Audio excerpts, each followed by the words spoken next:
Hey everyone, welcome back to my channel, Angraecum and more. Today we're going to be talking about Angraecum elephantium, which I have right here in front of us. Angraecum elephantium is a really small Angraecum coming from Madagascar, and it's very similar to Angraecum didieri, so if you're interested in that, keep watching. If you're new to my channel, I'd say go ahead and subscribe, like the video, and we'll get right into it. Alright, so a little bit about this orchid. This bloom opened up for me just a couple days ago, and I just wanted to let it mature a couple days before I filmed it. These outer sepals were originally lime green, and they have since washed out a little bit, and I think the flower looks a little bit better like that. As you can see, the lip is snow white, and the pollen cap in the middle is yellow. The nectarine on this flower is really long, much longer than the width of the flowers, and I think it's really stunning. I wish I could have this plant mounted, but I just really like the pot culture with this, and it's been doing well, so I think it still does well, and you can still see the nectarine, so it's okay. I mentioned this plant is very similar to Angraecum didieri, and I've seen references in books saying that they are often they're confused. I can see a little bit why. They have similar blooms and similar growth habits, but I have an Angraecum didieri here so we could take a look at the differences, and you can see how they are different. The blooms themselves are a little bit different. I'll insert a picture of the Angraecum didieri blooms right here. As you can see, they're pretty different. Although they have the same shape, the Angraecum didieri blooms are stark white, all the sepals are white, and the lip is white, while as you can see here, the Angraecum elephantium has these green or even tan sepals as the flower matures, and the lip is white. Okay, so I have both orchids right here. This is the Angraecum didieri, as you can see, and this is the elephantium. First thing I want to point out that is different is the size and the width of the leaves. Take into consideration though that this is a little bit more mature of an Angraecum didieri, so that might play a part of it. If I turn it this way, you can see the leaves are pretty wide, and if I turn this plant this way, you can see the leaves are about half as wide, and so that's one of the differences I noticed there. Another difference I noticed between these is that the bilobed tips on the Angraecum didieris, as you can see here, there's like a little bunny ears or like a V shape. The Angraecum elephantium does not have that as pronounced yet. A lot of the other features about these orchids are very similar though, so I will give them that. The roots take a very similar appearance, and the overall plant looks very similar as well. Although the Angraecum elephantium certainly is a lot smaller and will bloom at a smaller size. Now that we talked a little bit about the differences between Angraecum didieri and elephantium, I want to talk about my culture for this plant. Now, starting first with light, most Angraecums can take medium to higher light. They have thicker leaves than most Angraecums, so that's okay for them. And some Angraecums require higher light in order to bloom. I didn't experience that with this one. This one was in pretty medium light, almost low, and it still bloomed out, so I think it's okay. In terms of watering with this plant, as I mentioned in my other videos about the Angraecus, you want to use RO or distilled water with this plant. Angraecums are no exception to that rule. They're also very sensitive to minerals in their roots, and so if you use regular TDS water that comes out of your sink that might be high in TDS, like mine that comes out 300 plus, that is very detrimental to the roots of the plant, so you do not want to use that. I have an RO system which I will link down below, and that's the one I use in order to water these plants. In terms of humidity, like I mentioned, these leaves are a little bit thicker than Angraecus, so they can take lower humidity, but you don't want to go too low, or else the bud may blast, or you might have other issues with it.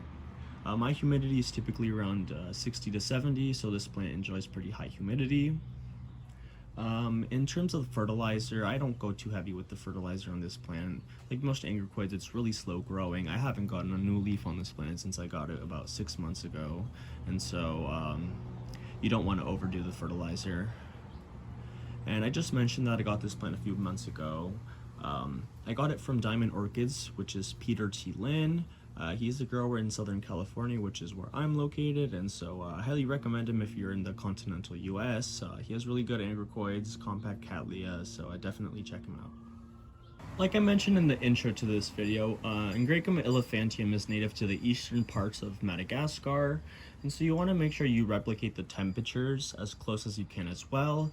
Here in Southern California, my summer temperatures tend to be around 70 to on a high of 90, lows around 50 to 60, and in the winter, the lowest I've had it is around 45, although it's probably warmer inside. And so with these Angraecoids, especially Angraecum elephantium, you want to keep the temperature somewhere around, I'd say at least 60, bare minimum 55, all the way up to 80, 85. If you can maintain higher air circulation, you can crank the temperature up pretty high. You just want to make sure with higher temperatures that the leaves don't burn, especially if it's in direct sunlight. And talking about direct sunlight, I would not do that. I'd be really careful with that. Although I did mention these leaves are thicker, that doesn't mean they are as thick as Cattleyas. They are definitely not. They cannot take full sun in the middle of the day, in the middle of summer. They might be able to take morning light, afternoon light, but I'd be really careful with that.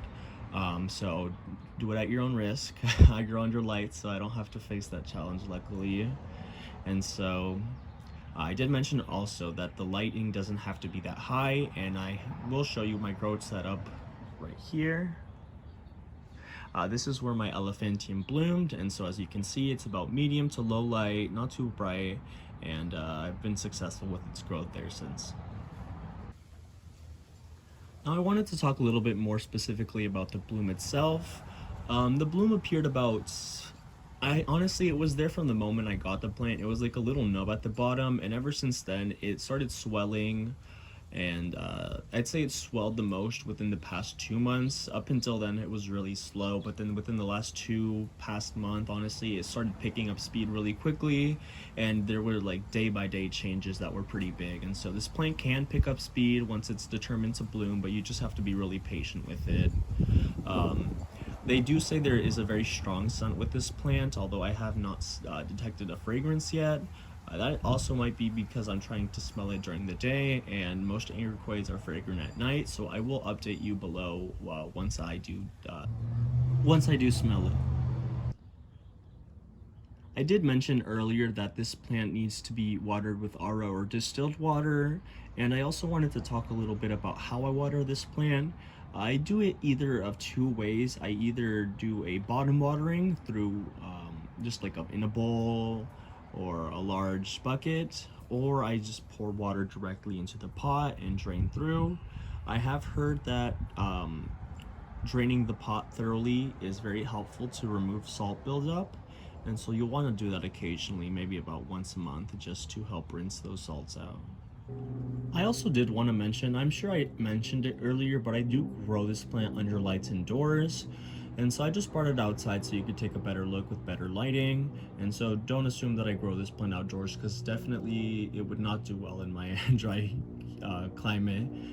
The temperatures are warm enough, but the humidity is nowhere near where it needs to be for this plant to survive outdoors. I'd have to create like a microclimate of humidity, and I know Nita's over at Indigent Orchids does similar things for her Angraecum crestwood, but I know that it might be a little bit it's more work, so I just want to grow it indoors, and so it's doing well in there, so I have no reason to complain. Alright, so there's not much else I can say about Angraecum elephantium, so if you have any questions, go ahead and leave them down below. I'm no Angraecum expert, but I will do my best for you, and we'll learn something together.